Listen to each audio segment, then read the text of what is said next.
ఇక మనది ఇవాళ డిస్కషన్ పాయింట్లోకి వెళదాం. నిన్న కూటమి లోక్సభ పక్ష నేతగా కూడా మోడీ మొత్తం అందరూ మోడీని ఎన్నుకోవడం జరిగింది. అండ్ ఆయన రేపు సాయంత్రం ప్రమాణ స్వీకారం కూడా చేయబోతున్నారు. ఈ నేపథ్యంలో అసలు ఏం జరగబోతోంది ఏమిటి ఇవన్నీ కూడా చర్చిద్దామండి. ముందుగా రాకేష్ గారు, ఏమిటి మంత్రి పదవులకు సంబంధించి కానీ ఏమైనా ఇవాళ క్లారిటీ వచ్చేటువంటి ఛాన్స్ ఉందా? అంటే చాలా ఎక్స్పెక్ట్ చేస్తున్నట్టున్నారు. ఏం జరగబోతోంది, ఏం చెప్తారు?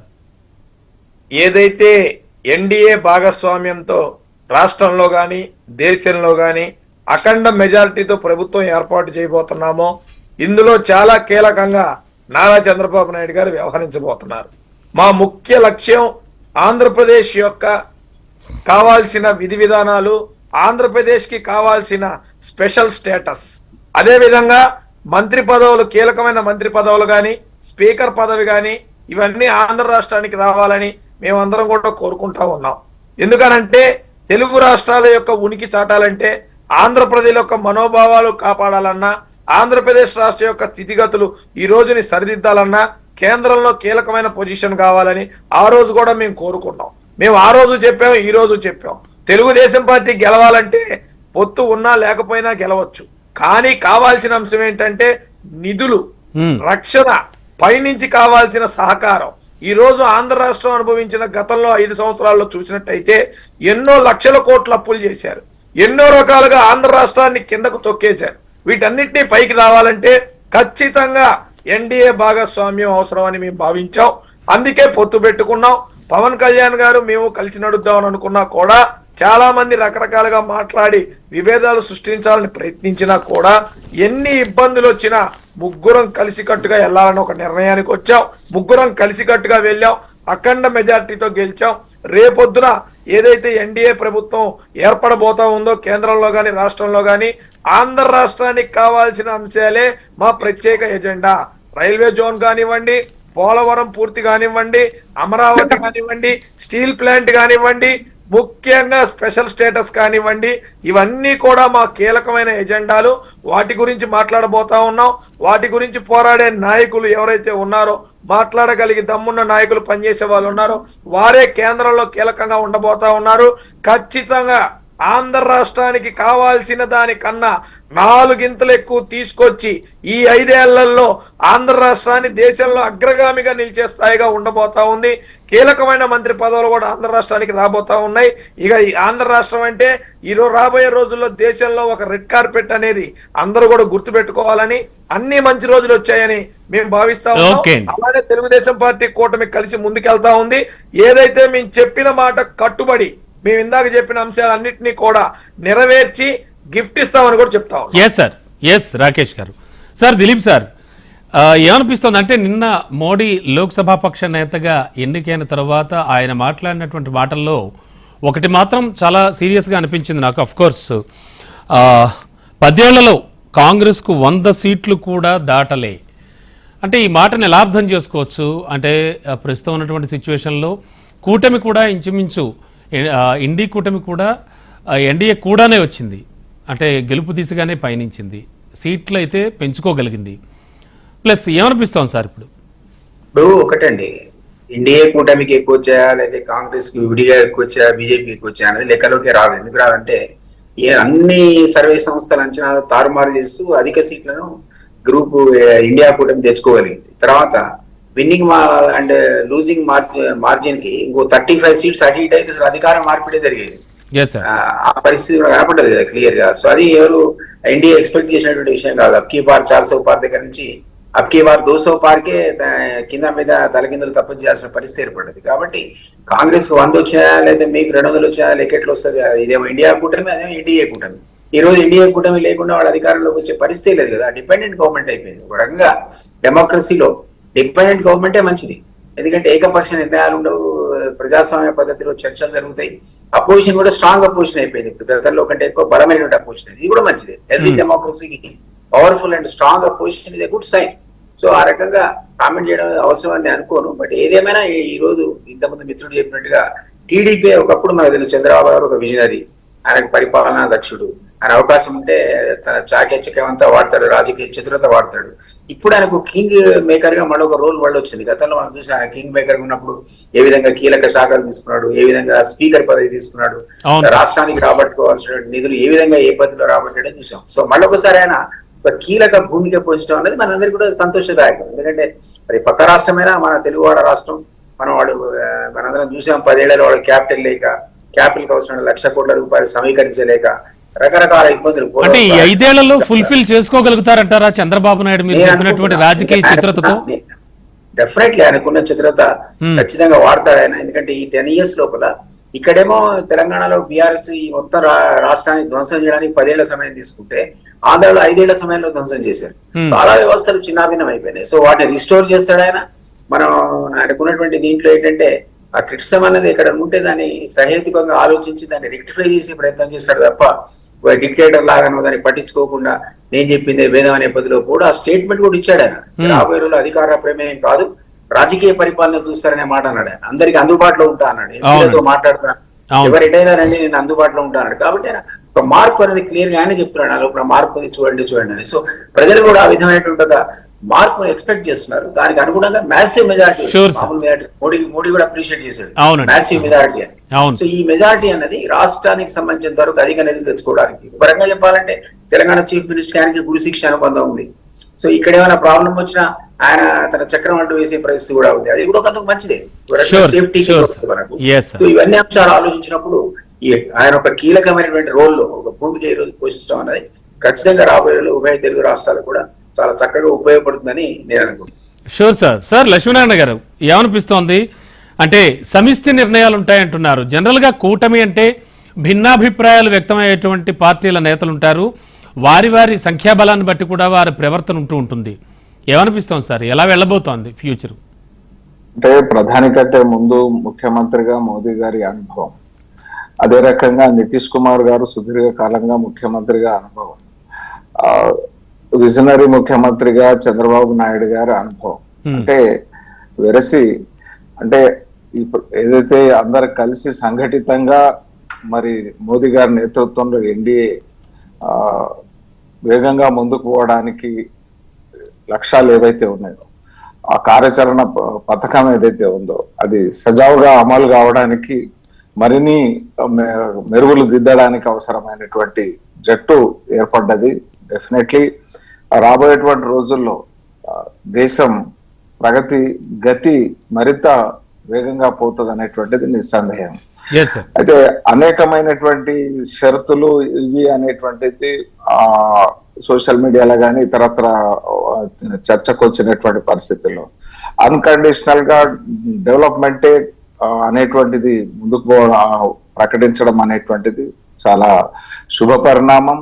మరి ఏదైతే 100 సీట్లు దాటలేదు కాంగ్రెస్ అంటే, కాంగ్రెస్ ఒకప్పుడు అంటే 84లో 400 పైగా సీట్లు వచ్చినటువంటి పరిస్థితి నుంచి, అంటే ఆ తర్వాత ఏదైతే గత 15 సంవత్సరాల కాలం 3 ఎన్నికల్లో మరి ఒకసారి 44, ఒకసారి 52, ఈసారి 99.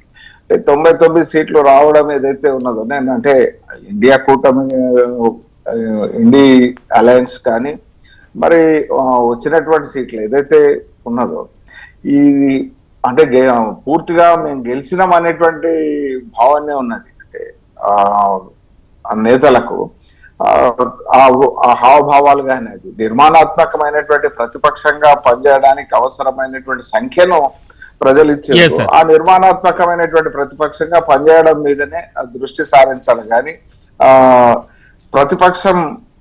ప్రతిపక్షం ప్రతిదాన్ని అడ్డుకోవాలనేటువంటి లక్ష్యంగా వ్యవహరించకూడదు అనేటువంటిది వారు ఆచరించాల్సినటువంటి అవసరం ఉంది. ఆ రకమైనటువంటి రీతిలో ఆ ప్రతిపక్ష బాధ్యతను నిర్వర్తిస్తారని భావిస్తారు. Sure sir. లక్ష్మణ్ సార్, మొత్తంగా చూస్తే కనుక నిన్న లోక్సభ పక్ష నేతగా ఎన్నికైన అనంతరం ఆయన మాట్లాడినటువంటి మాటలు కానీ, అలాగే అక్కడున్నటువంటి కూటమి నేతలు వారంతా కూడా ప్రసంగాలు ఇవ్వడం జరిగింది. మొత్తం అంతా చూస్తే ఏమనిపిస్తుంది సార్, అండ్ ఎలా ఉండబోతోంది అనుకోవచ్చు ఫ్యూచర్? భావం ఉంది అనేటువంటిది సోషల్ మీడియాలో కానీ కొన్ని ప్రతిపక్ష పార్టీలు కానీ మాట్లాడుతూ ఉన్నాయి. కానీ నిన్న జరిగినటువంటి మీటింగ్లో ఎవరైతే మద్దతు తెలుపుతున్నారో, అంటే పొత్తులో భాగంగా ఎన్నికల్లో అందరూ కలిసి పోటీ చేసి మద్దతు తెలుపుతున్నటువంటి రాజకీయ పార్టీలన్నీ కూడా చాలా చిత్తశుద్ధితో, ఇప్పుడు మనము ఎంత చిత్తశుద్ధితో వాళ్ళు మాట్లాడారు అంటే ఇంకా మళ్ళీ వెనకడుగు వేస్తారు అనేటువంటిది అక్కడ మనకేం కనిపించడం లేదు. ఎస్, నరేంద్ర మోడీ గారి నాయకత్వమే కావాలి, మేము మీతోనే నడుస్తాము, మాకు మంత్రి పదవులు లేకపోయినా పర్వాలని కొన్ని పార్టీల వారు కూడా చెప్పారు. అవునండి, మేము పదవులు మాకు ఇంపార్టెంట్ కాదు, ప్రభుత్వం నడవడం ఇంపార్టెంట్. సో ఇక్కడ మనకు ఏదైతే ఈ ఆరోపణలు బయట వచ్చాయో అది క్లారిటీ వచ్చేసింది. ఎవరు కూడా ఇంకా ఈవెన్ చంద్రబాబు నాయుడు కూడా వెనకంజ వేసి మళ్ళీ ఏదో గూడుపుటాన్ని చేస్తాడు అని మనం అయితే అనుకునేటువంటి అవకాశాలు అయితే ఏం కనపడ్డది.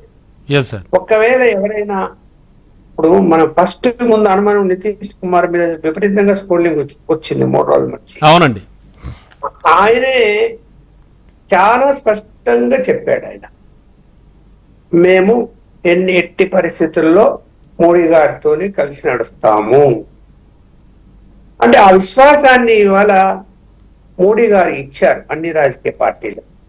ఆయన కూడా ఒక మాట చాలా స్పష్టంగా చెప్పాడు, నేను 24/7 అందుబాటులో ఉంటాను, మీరు ఎప్పుడైనా సరే కలవచ్చు, చర్చించుకోవచ్చు, మనం దేశ అభివృద్ధి విషయంలో అందరం పాలు పంచుకొని ముందుకు అని ప్రతిపక్షాలను కూడా కోరాడు. రాజకీయాలు వద్దు, మనము దేశ అభివృద్ధి విషయంలో మీరు కూడా కలిసి రండి అని. సో మరి ఎంతవరకు కలిసి వస్తారు, ఎంతవరకు అప్పుడే చూశాం కదా, అదేదో పెద్ద భూతం చూపించినట్టు Rahul Gandhi share market scam అంటాడు. అవును సార్, ఏం చెప్పాలి, బేస్లెస్ కదా అదంతా. ఇక్కడ తప్పు జరిగినా, ప్రభుత్వము దారి తప్పినా ప్రతిపక్ష పార్టీలు ఎత్తి చూపాల్సిందే, వాటిని విమర్శ చేయాల్సిందే, కుంభకోణాలు జరిగితే బయటికి తీయాల్సిందే, ఇది ప్రజల ముందు పెట్టాల్సిందే, అది వేరే అంశం. కానీ అన్ని బేస్లెస్ ఆరోపణలు చేసుకుంటూ మైండ్ గేమ్ ఆడుతూ, అంటే ఇంకా ప్రభుత్వం కొలువు తీరక ముందే ఏమిటిది అంటారు? ప్రభుత్వం కొలువు తీరక ముందే ఏమిటిది అంటారు మీరు? మరి అదే కదా, అట్లా కాదు. ఇప్పుడు టీవీ ఛానల్స్ కు పూర్తి స్వేచ్ఛ ఉంది, సర్వేలు చేస్తాయి, వాళ్ళకు వచ్చినటువంటి అంశాలను చెప్తారు. ఒకసారి నిజమవుతాయి, ఒకసారి కావు, ఒకసారి బ్యాలెన్స్ గా ఉంటాయి, రకరకాలు ఉంటాయి.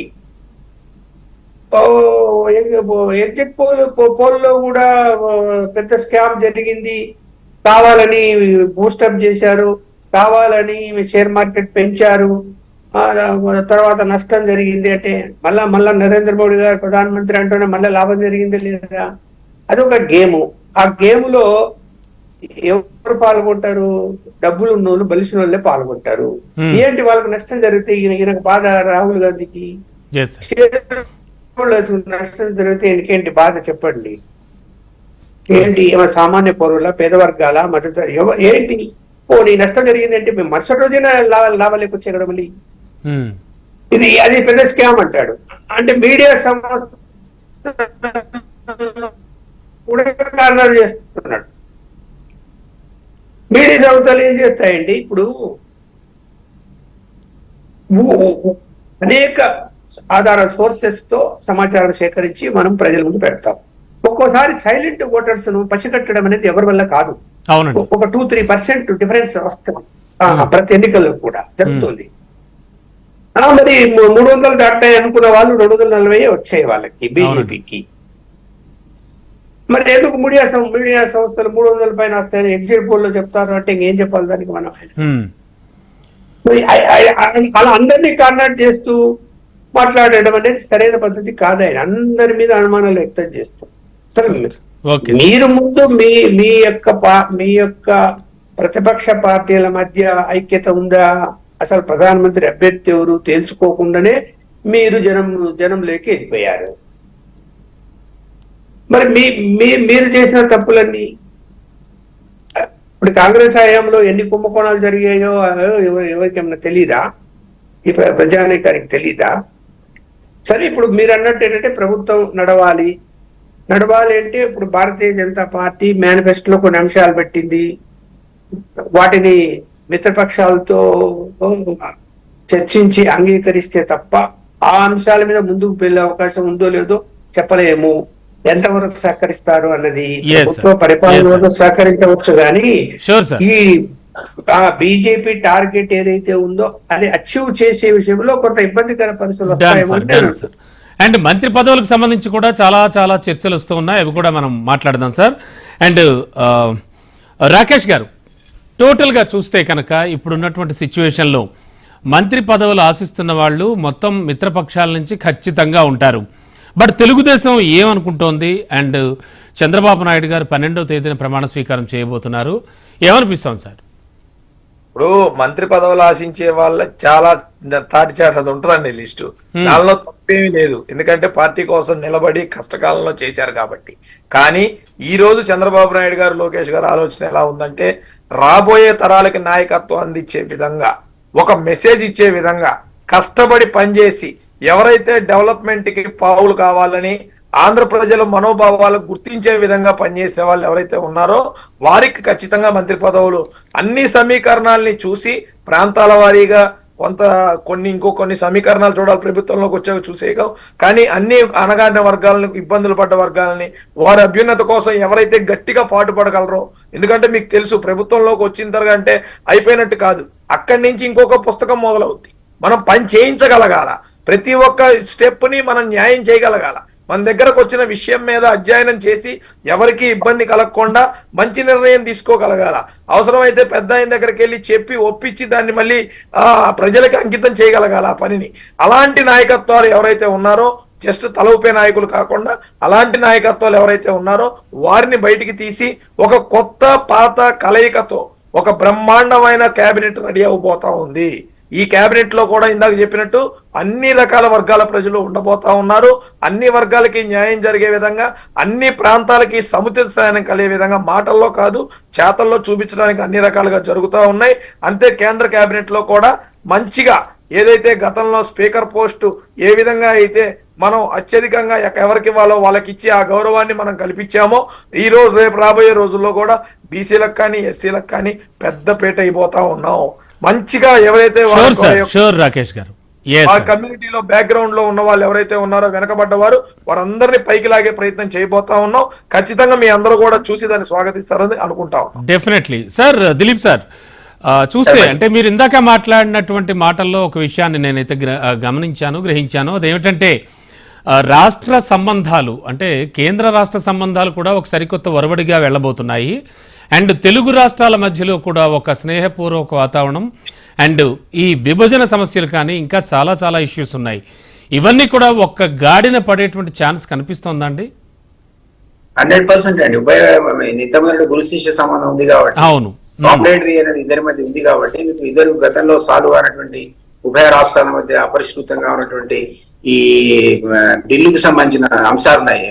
Schedule 9 property, schedule 10 property, 1-2 meeting లో సీఎంల మధ్య ఇది తేలిపోతాయని అనుకుంటున్నా.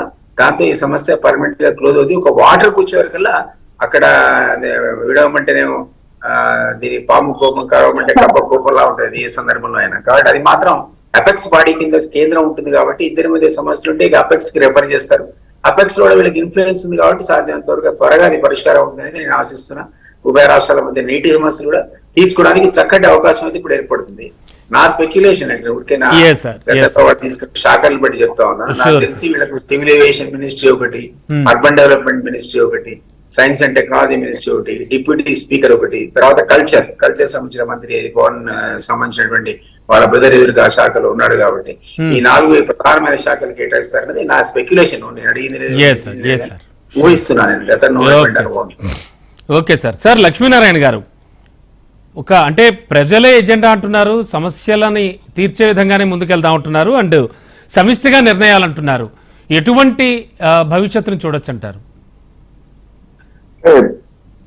తప్పనిసరిగా ఇప్పటి వరకు ఏదైతే ఎన్డీఏ ప్రభుత్వాలు నంబర్ 1, నంబర్ 2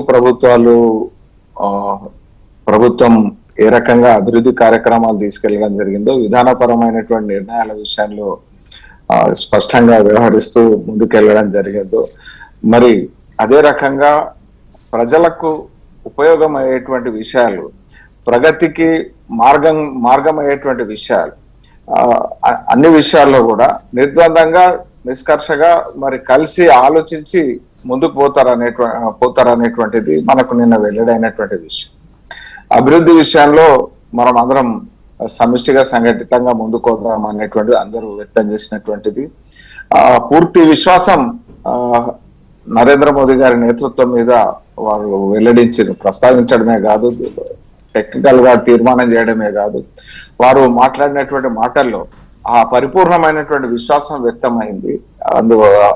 అది ఖచ్చితంగా ఈ దేశానికి సుస్థిరమైనటువంటి దృఢమైనటువంటి ప్రభుత్వం ముందుకు నడవబోతాం. సార్ లక్ష్మణ్ సార్, అంటే ఒక కొత్త తరం రాజకీయం, అలాగే వీళ్ళు చెప్తున్నవన్నీ చూస్తే కలిసికట్టుగా ముందుకెళదామంటూ సమిష్టి నిర్ణయాలు తీసుకుందాం అంటే ఒక కొత్త తరం రాజకీయాన్ని చూడబోతున్నాం అంటారా? ఖచ్చితంగా చాలా సమస్యలకి ఈ రానున్న 5 ఏళ్లలో పరిష్కారం దిశగా కూడా వెళ్ళొచ్చు అనుకోవచ్చు అంటారా? ఇప్పుడు మోడీ గారు కానీ అమిత్ షా గారు కానీ చెప్పినటువంటి ఆ ఉపన్యాసాల్లో సార్ గతంలో కంటే, అంటే ఈ 10 సంవత్సరాల కాలంలో కంటే రాబోయేటువంటి 5 సంవత్సరాల కాలంలో సార్ మేము దేశ ప్రగతి అభివృద్ధి విషయంలో ఫాస్ట్ గా వెళ్తాము అని చెప్పారు. అలాగే మన యొక్క ఆర్థిక వ్యవస్థ 5వ స్థానం నుంచి 6వ స్థానం 5వ స్థానం నుండి కాకుండా 3వ స్థానానికి తీసుకొస్తాము అనేటువంటి ఇది కూడా చెప్పారు. చెప్పినప్పుడు మరి కమిట్మెంట్ తో పని చేయలేదా ఈ 10 సంవత్సరాలు అంటే కమిట్మెంట్ తోనే పనిచేశారు. కాకపోతే మన కరోనా రావటం, అనేక ఇబ్బందులు మధ్యలో సమస్యలు రావటం, ఇవన్నీ దీని వలన కొంత ఆర్థిక ప్రగతి బ్రేక్ పడింది అని చెప్పొచ్చు. కానీ ఇంకా చేయవలసింది చాలా ఉంది. చేయాల్సి ఎప్పుడు కూడా పేదరికం అన్నది మనం ఇవాళ దృష్టిలో పెట్టుకున్నప్పుడు మరి ఇన్ని సంవత్సరాల స్వాతంత్రం తర్వాత కూడా 70 సంవత్సరాలు అయిపోతే కూడా బీహార్లో 80% బిలో పావర్టీ ఉంటుందా? ఉంది కదా. మరి అందువలన మరి ఎంతవరకు ముందుకు వెళ్తారు, ఏ విధంగా చేయగలుగుతారు? ఆ ప్రతిపక్ష పార్టీలు కూడా దేశ అభివృద్ధి విషయంలో భాగస్వామ్యం ఎంతవరకు అవుతాయి? లేనిపోని విషయాలను తీసుకొచ్చి ప్రగతి వైపు నడవకుండా అడ్డుకుంటాయి, మైండ్ గేమ్ ఆడతాయి అనేది మనం చూడాలి. కాకపోతే ఏంటంటే మిత్రపక్ష పార్టీలది ఏదైతే ఉందో వీళ్ళను లాగే ప్రయత్నాలు కూడా కాంగ్రెస్ పార్టీ చేయొచ్చు. కాకపోతే నేను నిన్న అందరూ మాట్లాడింది విన్నాను, అందరి యొక్క విధానాలు చూశాను. మరి చాలా కమిట్మెంట్ తోనే వాళ్ళందరూ కూడా మోడీ గారికి మద్దతు తెలిపారు. ఇక్కడ మోడీ గారి మీద విశ్వాసం ఎక్కువ. సరే పార్టీలో రేపొద్దున ఇంకొక ముఖ్యమైన ప్రధానమంత్రి రావచ్చు, ఇంకా ఏదో జరగబోతుంది అని అనేక వార్తలు వచ్చినప్పుడు కూడా మోడీ గారి మీద ఉన్నటువంటి విశ్వాసం అయితే సన్నగిల్లలేదు. అందరికీ నమ్మకం ఉంది తను ఏదైతే చెప్పి చేస్తాడు అని.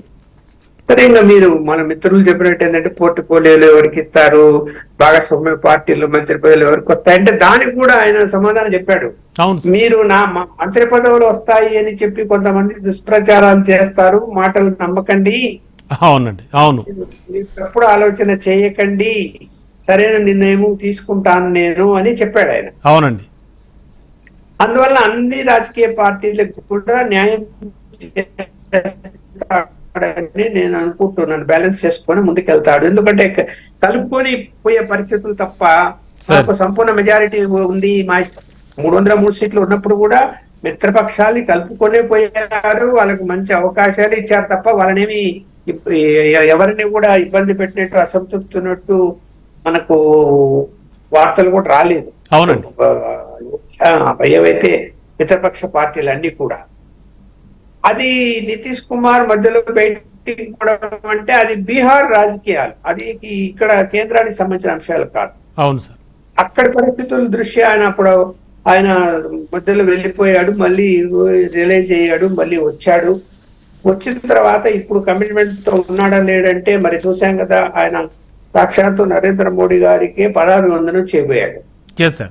అంటే ఎంత విశ్వాసం మనకు అక్కడ కనిపిస్తుందో తెలుస్తుంది. అందువలన ఇంకా అందరూ కూడా ఏం ఆలోచించాలంటే దేశ ప్రగతి విషయంలో ముందుకు వెళ్ళాలి అనేటువంటిది ఆలోచించి ప్రధానమంత్రి గారి సహకరిస్తే చాలా త్వరితగతిన మనము ముందుకు వెళ్ళడానికి అంటే ముఖ్యంగా తెలుగు రాష్ట్రాలు exactly sir exactly yes sir yes sir అనేక ఇబ్బందులు sir. పెట్టేటువంటి పరిస్థితులు కూడా వస్తాయి, రాకుండా ఏమి ఉండవు. ప్రతిపక్షాలు మూసుకొని కూర్చోదు. Right sir thank you so much Rakesh garu, Dilip sir and Lakshminarayana garu, Laxman sir thank you అండి డిస్కషన్ లో పాల్గొన్నందుకు. ఇది వాళ్ళ న్యూస్ అనాలిసిస్. చూస్తూనే ఉండండి HMT.